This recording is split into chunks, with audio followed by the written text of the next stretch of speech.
I'm Andrew Sherman. I'm a Texas transplant who has always been in pursuit of art as a career. I've played in bands, pursued an acting career in Hollywood, but I found it behind the lens of a camera here in Dallas, Texas. I was born in New York, I've lived in Chicago, Los Angeles, Austin, but I love Dallas. There's a magical artistic scene in Dallas that mostly goes unnoticed to the outside world. This podcast is focused on what makes it so special and the people who make it thrive artistically. If you don't live here, and even if you do, you might not have heard of them. This is the Dallas Famous Podcast. So who you gonna be?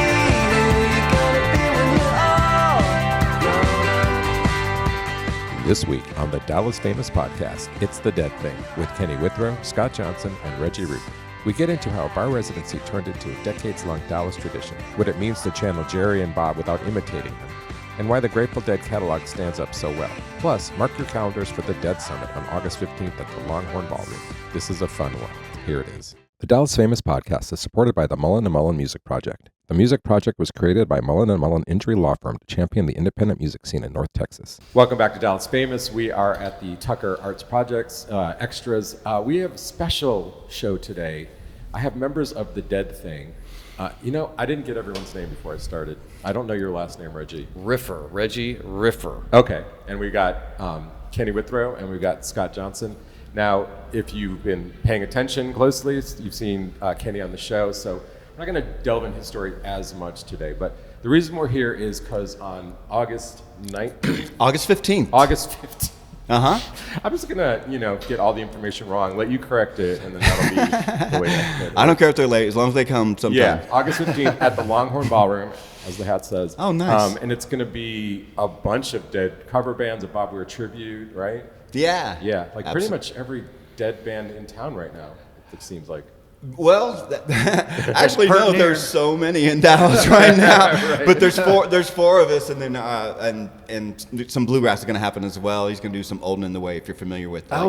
Jerry's acoustic. Absolutely, David band Russell. Olden in the Way and stuff like that. Yeah. But yeah, it's 4 bands, and then we have some people sitting in to do the Bob Weir tribute set, which is going to be Hunter Hendrickson's coming up from Austin, and nice. Patrice Pike, and oh, cool. yeah, it's going to be really good. I guess I don't even know who is like officially in the Dead Thing. Is it sort of a rotating cast, or?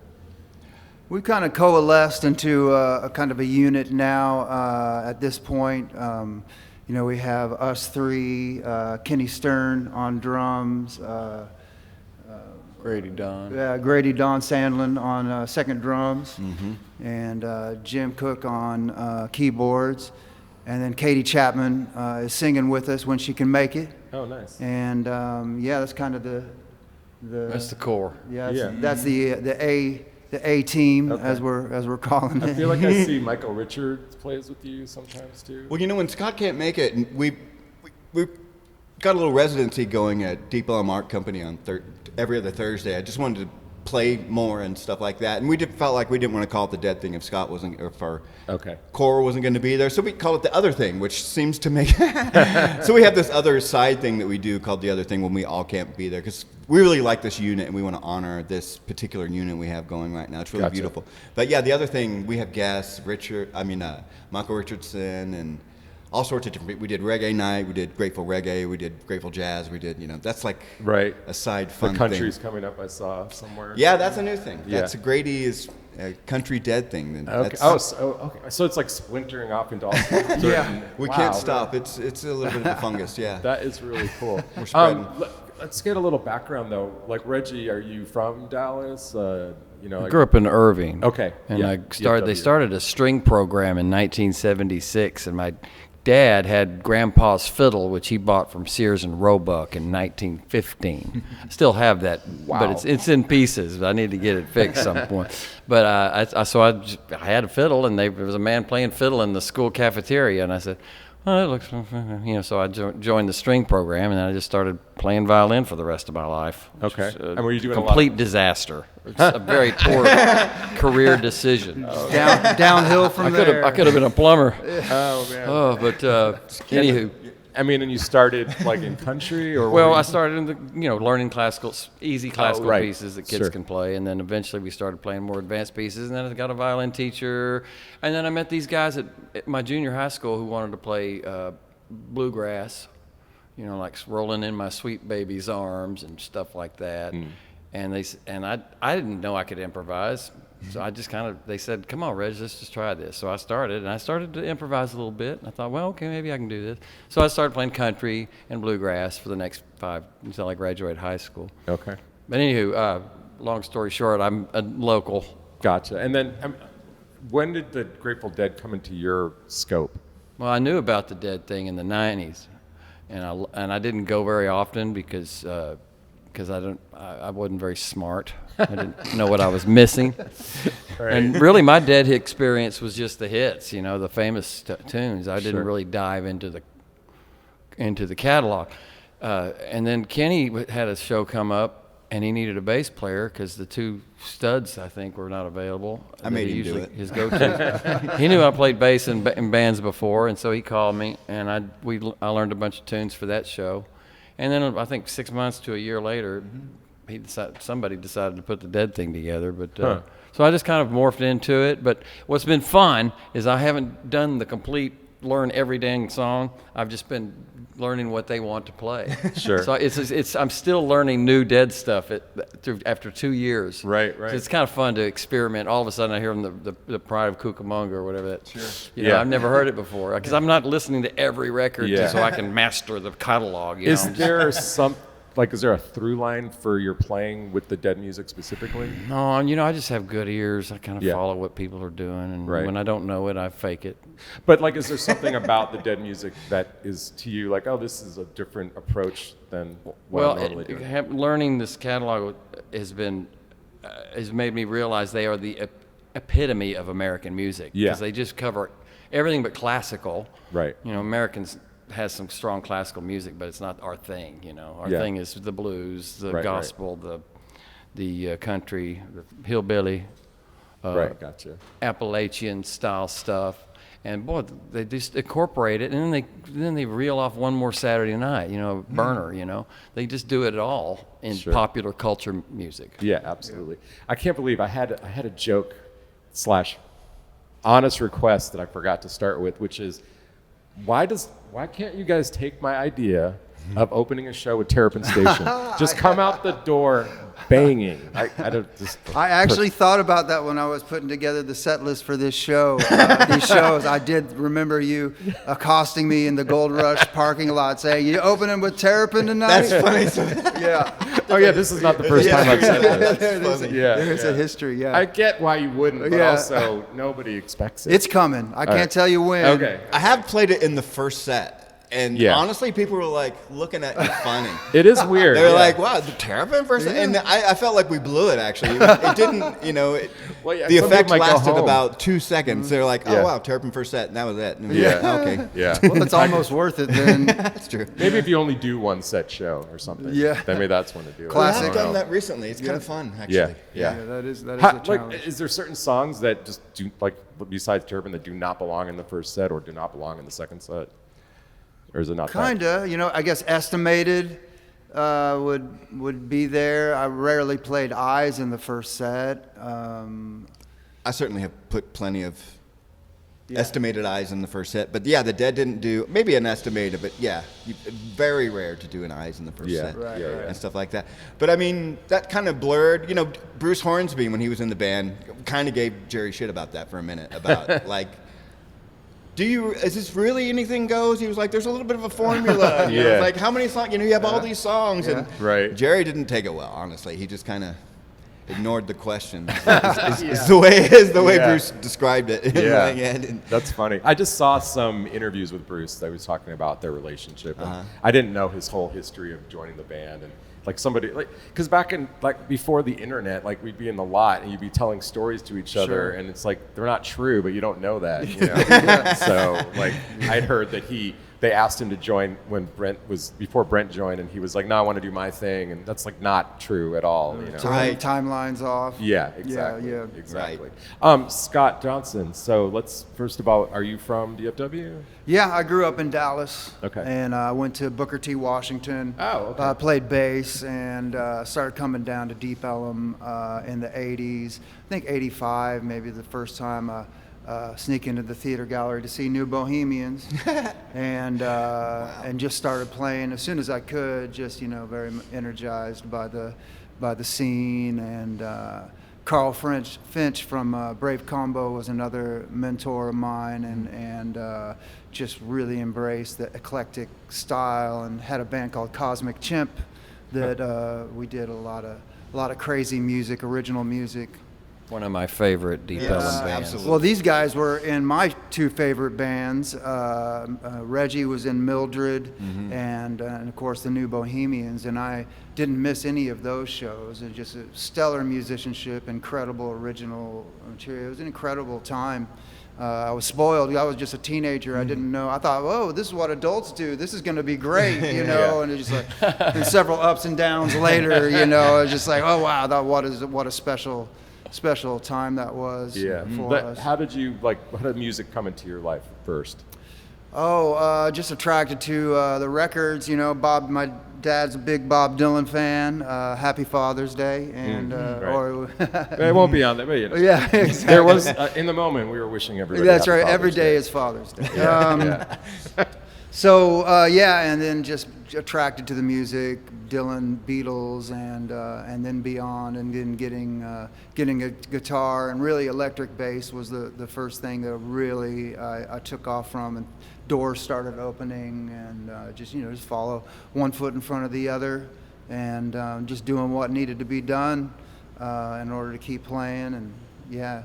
So I guess coming down, like when you were a teenager, that you're just like, I've just got to put a band together. I got to get down there. Yeah. Absolutely. Yeah. Yeah. Just meeting people and talking to people and trying to get gigs, get people book my band. What were and all some that. of your early bands? Cosmic Chimp was my main focus. Okay. Were you 21 yet when you started that band? No. Oh, no kidding. No, kidding. yeah. And I actually was playing for the Dead Thing for a year at Club Dada while I was 20. So on my 21st birthday, which was at a Dead Thing, I had to tell them I was 22 because I had been in their club funny. for a year. Right. So yeah, no, it was very much, this is where I wanted to be, and this is where I was. Okay. And like for you, Grateful Dead, like how did you get into the Dead? Got into the Dead in high school. There's kind of a progression for me from being kind of like into prog rock. As like wanting to be a really talented musician technically, and then kind of finding a good middle ground between the Dylan and Beatles that I grew up with, and then kind of the prog rock that I learned in the Grateful Dead, and the way a band instruments talk to each other and stuff. So it was a fascinating thing for me, but I didn't have any desire, any idea that you could play that music. And there wasn't even Americana back then, Sure, yeah. So I thought, what you do is you take elements of all this other, because that's what all the bands that I was seeing was all about, was this kind of fusion of eclectic styles and come up with something really original, and then you had something. So I wasn't really concerned about even the idea of trying to write a better country rock song than Neil Young didn't occur to me, as something, in retrospect, it would have been interesting if I had applied myself to that. But regardless, the Dead, that catalog was just something I did in my room, for fun, and I played along with the records, and, I'd play along, but I wouldn't learn any parts. I'd just whatever, that Jerry part's there, so I'd play that on my bass, and then the next verse I'd be playing the Phil part, and whatever, it was all just totally. That is what your style used to be. Yeah, exactly. So, That's funny. and so, when I finally got roped into doing this Grateful Dead night, I knew the songs and could sing them, and all of a sudden there was a niche there to fall into. It was Right. Yeah. So how did the Dead Thing or the Dead Night, how did that actually start? Well, there was a bar off of Henderson called RC's, and there was a couple of guys playing acoustic. They had a Grateful Dead night on Sunday night. The owner was a Deadhead, and this guy Sam Burko, and he was a transplant from New York. He's an acoustician. He designs opera halls and studios. he became a mentor to me too. He would come down. I was working at Dave's Art Pawn Shop, which was a all-night coffee shop down there on Elm at the time, and he would come in and we would talk. I had my Dead shirt on, and he'd say, "Hey, you should bring your bass to this Grateful Dead night," and that really didn't appeal to me at the time. I did, I just had this idea of just like these old hippies sitting around or whatever, and just like, no, I got plenty of stuff to do otherwise, and. So I said, yeah, I'll be there, and I blew him off like 2 or 3 times in a row, and finally he got up in my face, man, dude, what the fuck, come on down. I didn't know if I could use the F word there, but it's all good. That's an actual quote, as I remember it. So I was like, okay, yeah, I'll come down. You got me. And then we kept on. We played a few songs, and he kept on saying, "Can you sing this one? You sing this one?" And I'm like, "Well, what? I'm glad I showed up so I could sing these songs for you." Is this Sam? Yeah. How funny. Classic. Hilarious. Yeah. And then somewhere in that set, we played Birdsong, and we started to jam, and then like the 20 people there, the room just kind of snapped into place, and the energy rose, and we were improvising into this, shared space, and so, wow, this is pretty cool.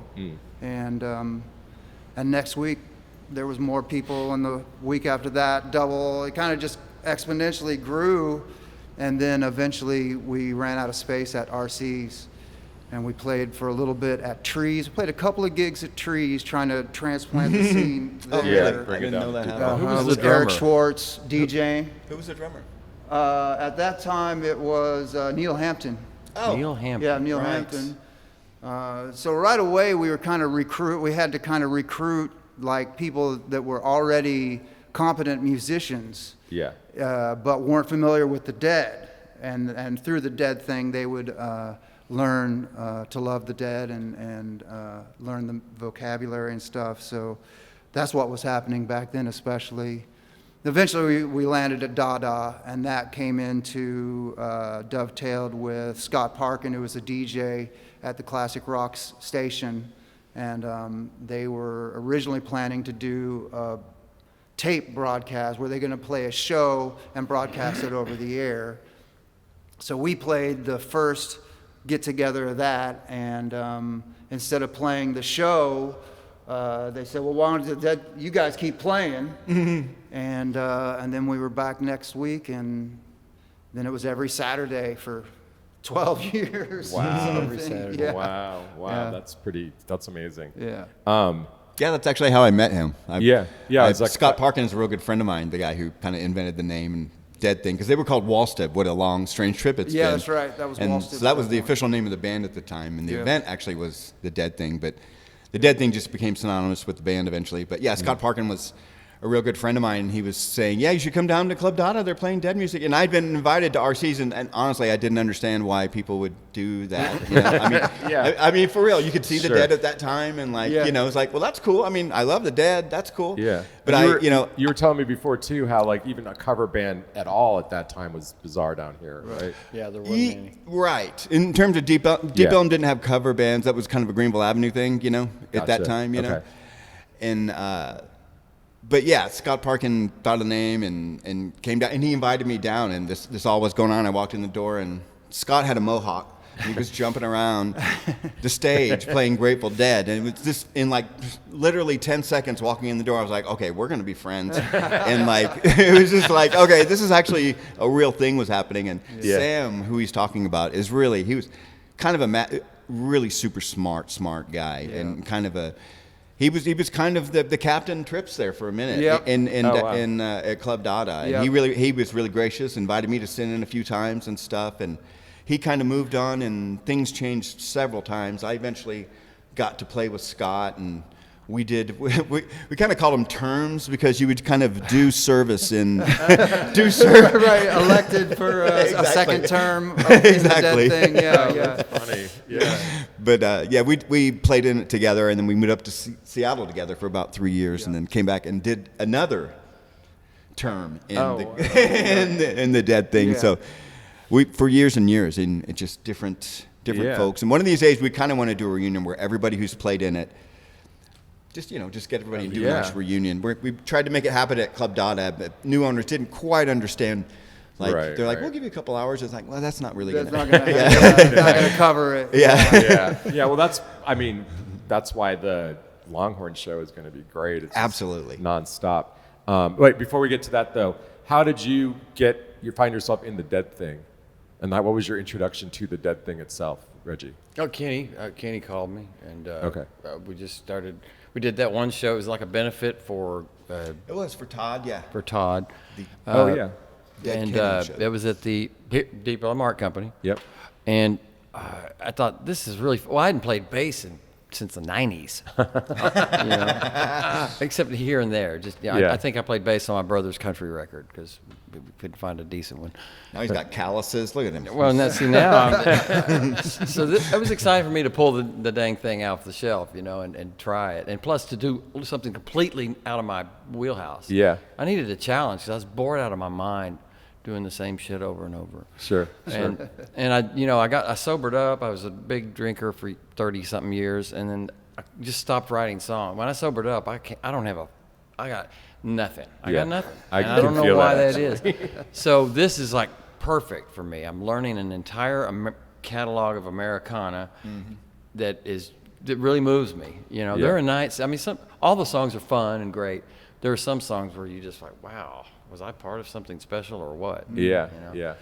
And that's been the draw. Plus, these guys are great to play with. Sure, And they sure. forgive me for my many sins. When you first started playing bass, were you? I mean, this may be a question for Ollie. Are you trying to emulate Phil, or are you trying to nail his? I mean, he can't really play the same notes he's playing. He's not playing the same thing any part. But- No, and my bass career started learning Geddy Lee Heck yeah. Oh wow. Okay. and Sting. I was a big Yeah. Russian Okay. Police and Yeah. Bob Huge Wills and Ray Price. Sting. That was my force. Oh wow. And Beatles, of course. Well, Paul, Paul yeah. McCartney. Sure, But right as far as how I approach it now, I'm just trying to remember everything and be busier than I normally Right. would be. Because normally I'd play root and I'd hit the nice color chord here and there. Yeah. But to be busy, to Phil just goes off on flights of fancy, and for some Yeah. reason it works. Yeah. Even though Jerry's over there noodling into a pasta dish, and Phil's up there making his own pasta dish, Yeah. and it works somehow. So I'm trying to learn how to do that. Right. Yeah, I've heard it described as 6 guys playing 6 different songs together on stage. Yeah, at the same It time. may sound like that. Yeah, at times. It can. Yeah, Yeah. it can sound like that. But the answer, the line between trying to be like Jerry and where it's been a whole relationship that's started back in '89 when I would sit in with those. It's a thing. It's a line for sure. Yep. Yeah. Because it's kind of its own kind of music at this point. Yeah. I mean, every town has a bunch of dead bands, but that's for a reason because it's literally like jazz standards for rock. I've said that a lot, but I think it's really true. Absolutely. And how people interpret it. I think every major city on the planet has a Bach society. Or some sort of Bach thing. And I Right. think Grateful Dead is kind of like the American Yeah. musical It's answer definitely to something becoming like that. Yeah, and I think about that too because I'm like, well, why do I like this dead band better than this dead band? I mean, I do. As you're talking, I was like, the fact that they'd ever played the song the same twice gives you guys a lot of freedom. Mm-hmm. Sure. Because It is. my wife is like, man, why don't they just play it like the album? And I'm like, oh my God, I can't even. Yeah. do you We've answer got that? this is an ongoing conversation. They didn't even play it like the album. Right. And Yeah, they were they didn't glad want that to. they didn't. Yeah, that's the thing. It's like it wasn't an act. It was, Jerry, I think, has said like, well, you can't remember what we did, which is probably Yeah. not true. but, Right. you And know. a lot of that has changed also in terms of how to play because the Grateful Dead in the world, their relationship has changed. And now that, Dead and Company, there's other people officially interpreting Grateful Dead completely different. And, Yeah. I mean, there's definitely the cuffs are off, Yeah. more than they were maybe 10 or 15 years ago, where people kind of wanted you to sound like the Dead. Sure. Sure. Because Jerry was gone. Yeah. And it's kind of loosened up as far as that goes. And Yeah.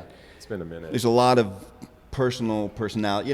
When we really are finding what he called like the space, it's really just all our personality. It's really, you kind of drop all, hopefully you drop all identity and it's, Yeah. you're just there. Yeah. Yeah. More fresh. But there is a line there that's worth mining, you know, to learn the music, because it is its own vocabulary and they have their definite ways of playing. That doesn't mean that you learn the part of one version of the song and you play it that way each time, but it also helps if you take some time to learn what Bobby was doing and how he did it and why he's doing it, because it's unique. And it's not something that you're just going to pick up the guitar and learn off the songbook, you know, playing the first inversion chord. You can do that. Everyone's free to interpret the music however they want and take their own journey. It was a journey that way with me. You know, it took me a long time to actually, it was like, okay, let me listen to actually how they're doing it. And it can not only kind of gives you a little more cred, but it also feeds your inspiration, keeps you in the game. And, Yeah, when I was more of a singer, but I learned to play guitar and I was doing a lot of Dead songs, but not a lot of Dead songs, I should say, because like, you know, it's just me and I'm only so skilled. And I was like, you know, I didn't even understand at first how like technical Bobby was and what the crazy stuff he's doing. Because I'm like, I just need to learn the chords. It's like, what fucking chord is that? You know? Like, so I just, there's a few songs that were these are my go-tos and I'm just going to leave it at that, you know. It's a lot more sophisticated than it looks. I think that's part of the charm, is like kind of this like lazy California server, like, yeah, whatever, dude, you know. But then like, oh man, that's actually really it's kind of hard to do. It's very there's a complexity there. And it's like I think recently, like I listened to the Dead podcast, the Deadcast, and they will ISO parts on songs, and I'm like, oh wow, amazing. Like, and now I can go and listen to the whole thing and be like, oh, now I'm hearing Bobby more. You know? So. It's a part that you don't even know that you're hearing. Absolutely, it just blends. It's the glue that would hold those things together. That's why it works to know your parts a little more on that end. And I think, and like Kenny's saying, ultimately you want to drop that identity or the mimicry or even the idea that there has to be a structure. But you need to have a place to jump off. You need a structure first to jump off of, you know, that type of thing. You have to learn the lines so then you can forget the lines. I think in any kind of inspired performance, it's going to be the same kind of process. And also a big part of this thing is the community, the people that keep coming, who are like kind of like cheering you on to like keep it going, and you know, it's unique. The Jamily, I guess, is what we're calling it here. But it's its own thing as well. It grows, and I mean the community is its own thing. They have the Help on the Way group, which is a side group on Facebook where they've done different projects where they make things and sell them and make money for folks who need help. There's who are having health problems and things like that. It's been going on for a few years. They helped me when I was having a cancer problem a few years ago, actually. Even it's a whole thing. So and they do swaps on their own, and like the community is just rich on its own. It's amazing. They have their own groups, and today, before the show, there's a whole party going on and having a whole get together today before our show. Oh, cool. We're gonna go over there. We're gonna enjoy that. Let's end it talking more specifics about the Dead Summit, August 15th, Longhorn Ballroom. It's inside, right? It is inside now. Okay, for sure. I've been shooting some outdoor shows in this heat, and God, Ryan Bingham, I almost passed out. It was too hot. So it's going to be the bands, is like vending and stuff? Like there'll be some vending. Yeah, just after all this time, the original Dead thing was an event. This is kind of the biggest Dead thing ever. It's we just want to get all Dead bands. And we were going to have outdoor vending and things like that. Like you said, it's going to be super hot. So we moved them inside. We got 10 nice booths. Going to be selling tie-dyes and things like that. Cool. Trying to get Rock the Vote out. Trying to get some different folks in the... So we'll have vending and lots of folks, lots of music. What time does it start? 6. 6, okay. Oh, it's going to be, nighttime. Excellent. All right. Well, is there anything I missed that you guys want to get out about this or shows, or like, I mean, you have other shows coming up. We'll have links you can follow along, and like you said, there's the residency at Artco, and I know you guys play Tolbert's from time to time, and you were just in Denton. You guys are all around now. It's pronounced Tolbert's. It's a French chili parlor. Oh, French chili. My bad. It is my bad. Completely. Oui. Well, thanks you guys for coming down. Thanks And for having us, Andrew. Andrew. Really I'll appreciate be you. at the summit, and we hope everybody else is at the summit. August 15th. Yep, August 15th. And and check out the Dead Thing around town. Always a pleasure.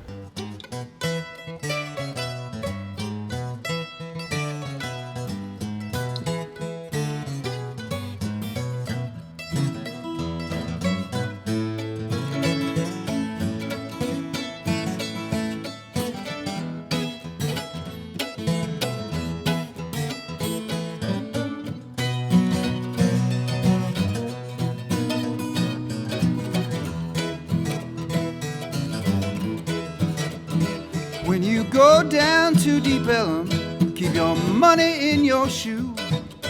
When I'm Deep Ellum, got them Deep Ellum blues. Oh, sweet mama, daddy's got them Deep Ellum blues. Oh, sweet mama, your daddy's got them Deep Ellum blues.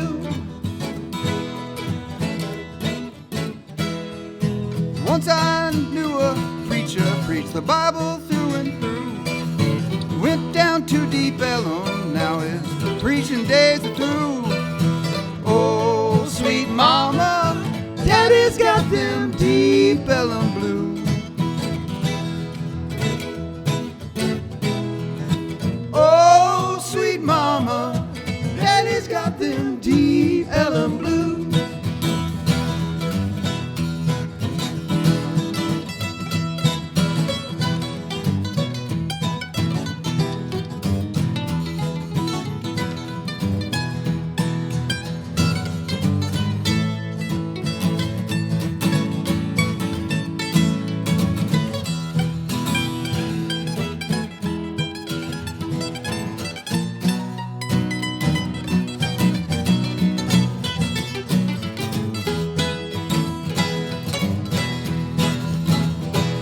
You go down to Deep Ellum with money in your pants. Women in Deep Ellum, they don't give a man a chance. Oh, sweet mama, daddy's got them Deep Ellum blues. Oh, sweet mama, daddy's got them Deep Ellum blues.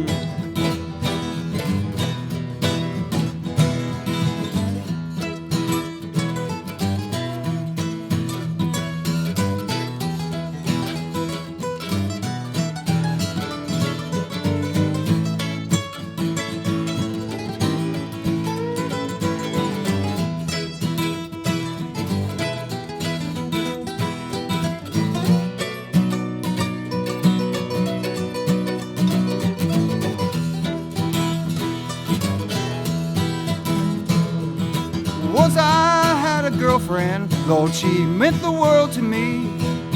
Went down to Deep Ellum, now she ain't what she used to be. Oh, sweet mama, daddy's got them Deep Ellum blues. Oh, sweet mama, your daddy's got them Deep Ellum blues.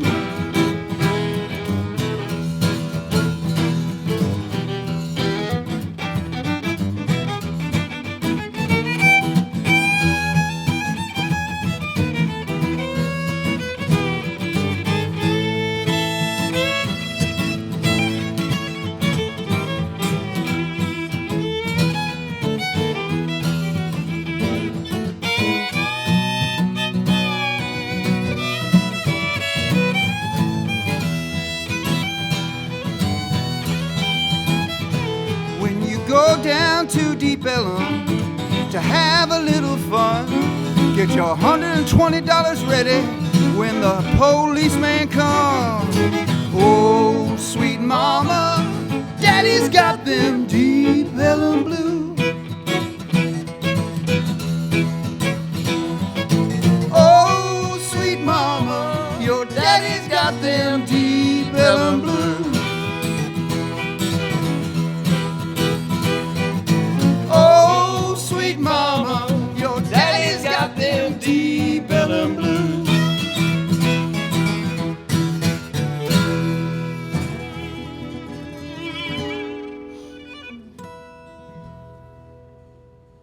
Anybody heard?